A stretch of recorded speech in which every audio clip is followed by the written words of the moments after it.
Hey YouTube, Peterbilt Knife Guy. So today is going to be the part 3 conclusion of the Buck 124 hard use abuse test. I'm done abusing it at this point.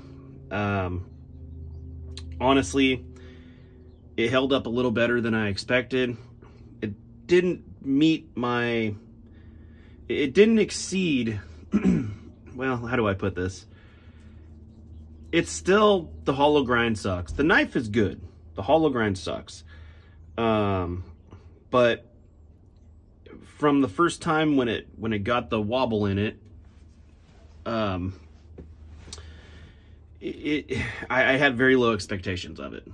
And after beating the crap out of it, it did restore my faith in it a little bit, but not enough. Not enough to say that this knife will be with me in a ride or die situation. In a case like that, I would take probably the SE6 or the Benchmade 119 Arvenzas in that case. Just because, you know, maybe the hollow grind can handle it, but more meat behind the edge is always better in my opinion. Especially with something that you want to trust your life on. So, but yeah, enough on this. Good knife review coming. But so in the last test, I bashed it through antler. I chopped the crap out of this little antler. Antler is a very hard edge test. It's very abusive. Antler's pretty damn tough, and it didn't destroy the knife like I thought it would. I figured for sure there'd be a chunk missing. There wasn't. Did it damage the edge? Absolutely it did.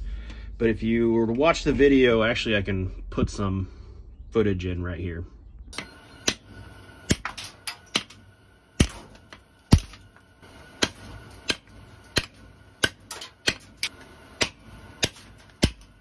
Oh.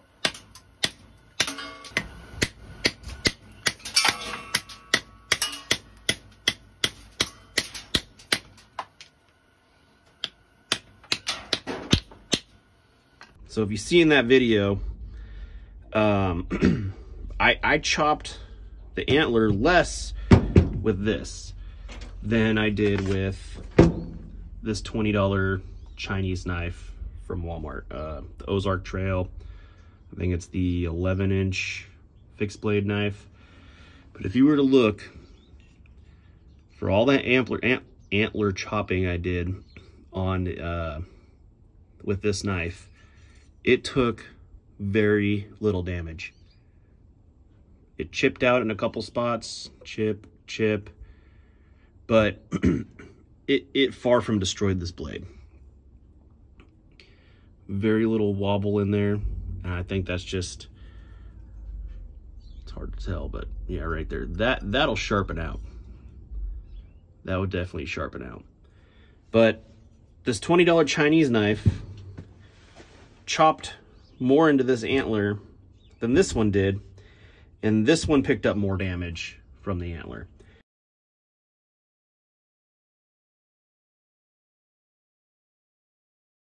And this is a 7 CR or something steel, you know, and then this is the Buck 420 with their Paul Boss heat treatment.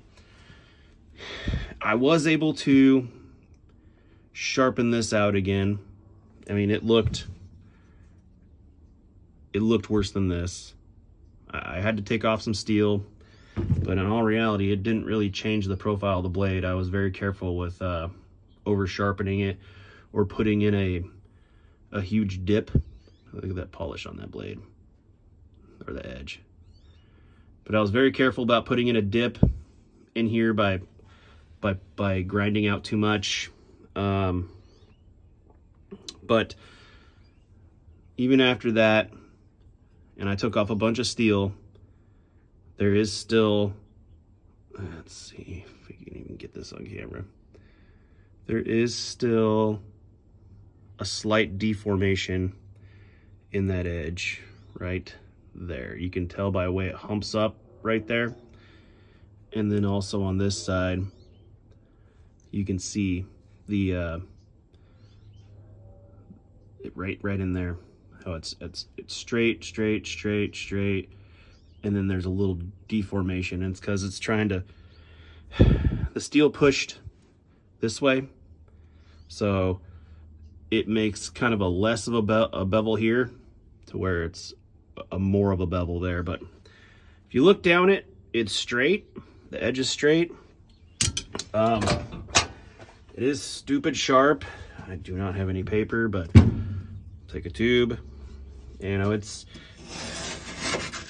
very, very sharp after sharpening it.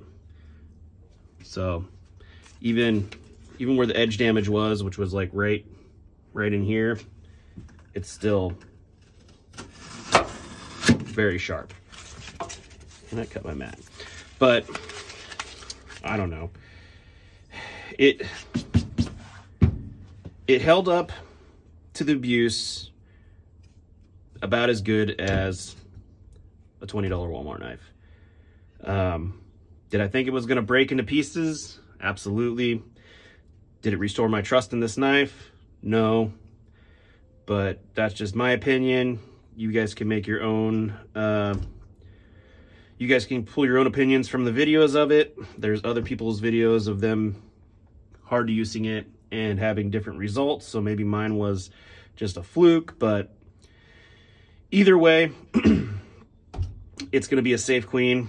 Pull it out, cut some stuff, but I still would not trust this knife. Now, I just recently watched a video where a guy talked about the things that he would do to this knife that would probably change it from a buck 124 to a buck something else. I do not believe that at all. I think if you put a flat grind on here and changed the steel and rounded this handle a little bit more, it wouldn't change the knife, because the old buck 124s, I think they were called like that, they were the diving knives, but they had a handle like a buck 119, and I think it was still a 124 or a frontiersman. I'm not positive on that. But changing the grind, even for the steel, God, what is it called? 420HC, put a lot more meat behind that edge and would keep it from destroying itself further. It would definitely give it a fighting chance. If this was not hollow and flat grind with the 420HC, I would say it'd be a great knife. I would make this an excellent knife if they upgraded it to like a CPM 3V. If this was a 3V blade with a flat grind instead of a hollow and a little bit better contouring on the handle, this would be a hands down winner for buck. Being full tang, being a big knife, it would be probably one of the best production knives around, but unfortunately it's the way it is. So anyways, that's my conclusion for the buck abuse tests. I'm not gonna break it because it handled what I put it through. So anyways, thanks for watching.